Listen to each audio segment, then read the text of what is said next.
Hello नमस्कार. तर आजच्या ब्लॉगची सुरुवात ना ही संध्याकाळपासून होतीये, कारण ना दिवसभर वेळच भेटला आणि आजचं जेवण माझं डायरेक्टली 5 वाजता झालेलं आहे.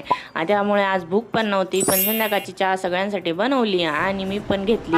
घरी येताना ना दूध आणि बाकीच्या वस्तू रात्रीच घेऊन यावं लागतात, नाही तर मग सकाळी फजिता होती. घरी आली आणि त्यांच्यासाठी मस्त बाजरीच्या भाकरी बनवल्या आणि दूध पण रात्रीच तापवून ठेवते. काही कामं रात्रीच करून ठेवली ना तर बरं पडतं. नंतर ठमवाईसाठी फिक्की आमटी आणि पप्पांसाठी तिखट आमटी करून दिली. आणि ना मला भांडे धुण्यापेक्षा ना हे भांडे लावण्याचा फार कंटाळा येतो, पण काय करणार, ते तर आपल्यालाच करावं लागणार आहे. आणि कपडे धुण्यापेक्षा पण मला आहे ना घड्या घालायचा कंटाळा आहे, पण आता ह्या पण घालावंच लागणार आहे ना. सकाळी याच्यात खूप टाइमपास होतो. व्हिडिओ सारखं इतकं फास्ट फॉरवर्ड तर आपल्याकडून कपड्यांच्या घड्या होत नाही. याला लागला पूर्ण 1 घंटा.